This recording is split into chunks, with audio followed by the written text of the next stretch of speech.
सर्वेभ्यो नमो नमः। प्यारे विद्यार्थियों, आज की संस्कृत की कक्षा में हम अकारांत पुल्लिंग शब्द रूप बालक के विषय में पढ़ेंगे। देखिए, सबसे पहले अकारांत का अर्थ समझिए। अकारांत का अर्थ होता है जिस शब्द के पीछे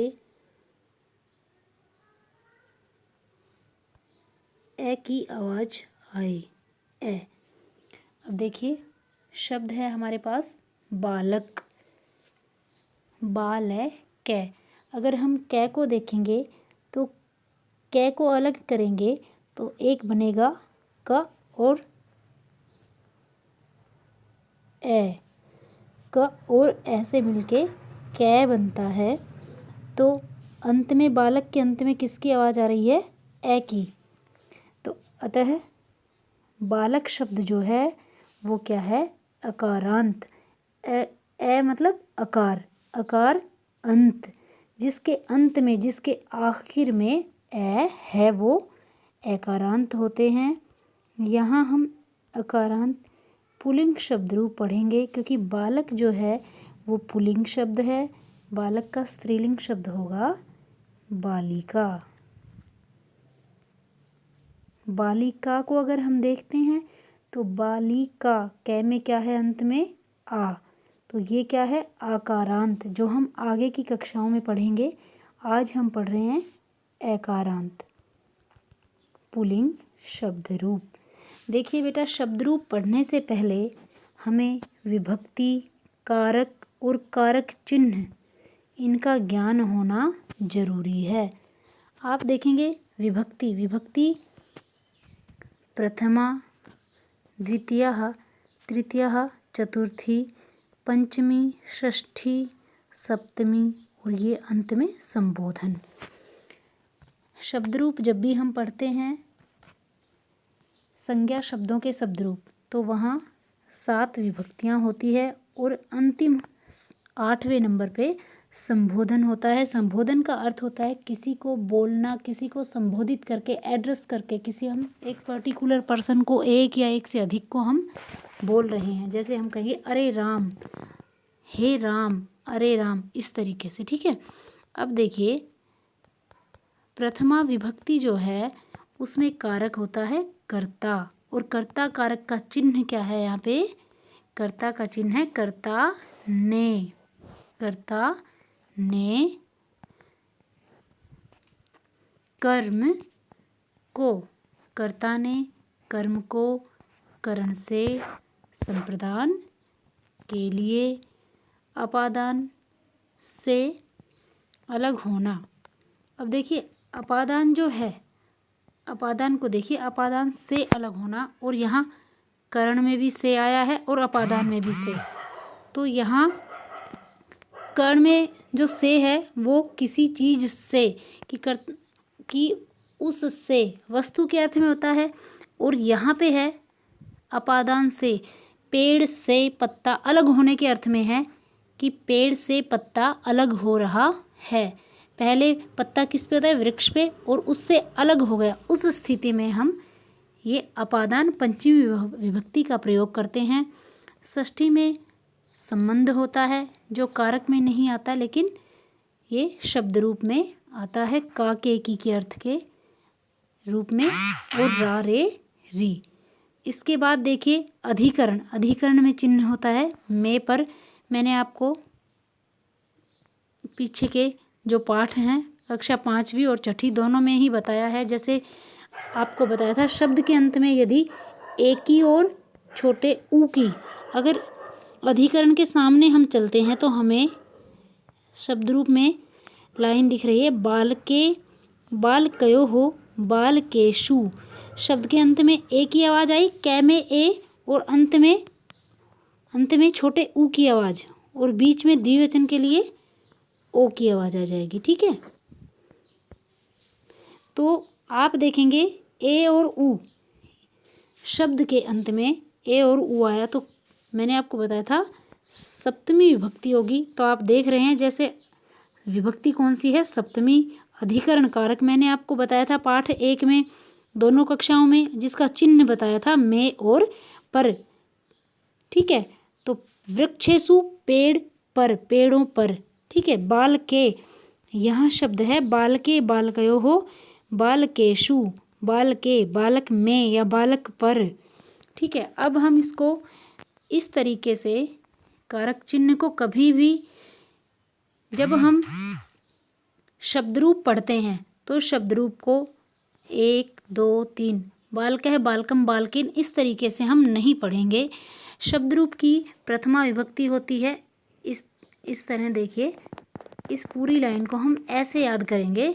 प्रथमा विभक्ति चिन्ह होता है इसका ने, कारक होता है कर्ता, और इसका उच्चारण हम करेंगे प्रथमा विभक्ति का बालकः, बालकौ, बालकः। इसका हिंदी अर्थ होगा बालक ने। द्विवचन में 2 वस्तु कल आपको बताया था पीछे वाली वीडियो में, तो यहाँ द्विवचन है तो 2 बालकों ने लग जाएगा इसके साथ, और बालकः बहुवचन आ गया अनेक बालकों ने। अभी इसी तरह से द्वितीय जो विभक्ति है इसमें हम देखेंगे, द्वितीय विभक्ति में क्या है, कर्म, कर्म को। तो एक है तो बालक के साथ लग जाएगा को, बालक को, 2 बालकों को और अनेक बालकों को।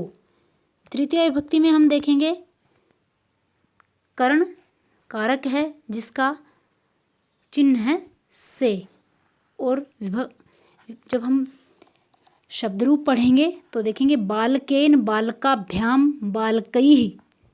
तो बालकेन का अर्थ होता है बालक से, 2 बालकों से, और बालकैः अनेक बालकों से। इस तरीके से हम कारक चिन्ह का प्रयोग विभक्ति के साथ करते हैं। चतुर्थी विभक्ति में आ जाएगा इसी तरीके से। चतुर्थी संप्रदान कारक है जिसका अर्थ होता है के लिए, बालकाय, बालक के लिए, 2 बालकों के लिए, बालकाभ्याम, और बालकेभ्य अनेक बालकों के लिए। पंचमी में अपादान है। अपादान में वही आपको बताया था अलग होने के अर्थ में, बालक से या 2 बालकों से या अनेक बालकों से, अलग होने के अर्थ में। बालक से पेन गिर गया तो बालक के पास था पहले, अब उससे अलग हो गया, गिर गया, गिर जाने के अर्थ में, अलग होने के अर्थ में पंचमी विभक्ति का हम प्रयोग करते हैं। षष्ठी में होता है संबंध कारक, काके की रारे री।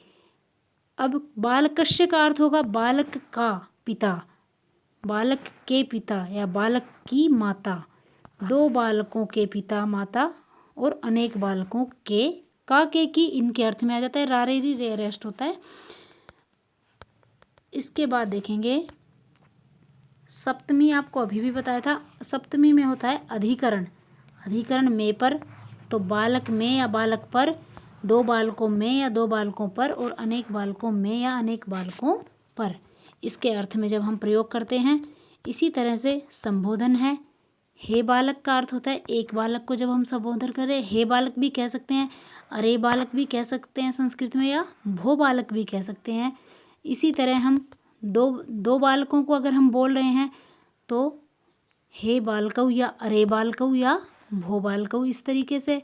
और यदि 2 से ज़्यादा हैं तो हम अनेक बालक हैं तो अरे अनेक बालकों, या भो बालकः या हे बालकः, इस तरह से हम इसको कनेक्ट करते हैं। अब देखिए इसका उच्चारण कैसे करेंगे शब्द रूप का, इस तरीके से आपको याद करना है। मेरे पीछे पीछे आप सभी भी उच्चारण करेंगे वीडियो देखने के बाद। बालकः बालकौ बालकः, बालकम बालकौ बालकान्, बालकेन बालकाभ्याम बालकैः, बालकाय बालकाभ्याम बालकेभ्यः, बालकात् बालकाभ्याम बालकेभ्यः, बालकस्य बालकयोः बालकानां, बालके, बालकयोः, बालकेषु, हे बालक, हे बालकौ, हे बालकः। इस तरह से आपको इसको पुनः पुनः जब आप उच्चारण करेंगे तो आपको ये बालक का शब्द रूप याद हो जाएगा, जिसके बाद जब हम दूसरा पाठ पढ़ेंगे दोनों ही कक्षाओं में तो आपको पाठ को समझने में, हिंदी अनुवाद समझने में और भी आसानी होगी। इसी तरह हम कारक और उसके चिन्ह को याद करेंगे। कर्ता ने, कर्म को, करण से, संप्रदान के लिए, अपादान से अलग होना, संबंध का के की, अधिकरण में पर, संबोधन हे अरे भो। इस तरह से हमें कारक चिन्ह और कारक के साथ कारक चिन्ह याद करने हैं। धन्यवाद है।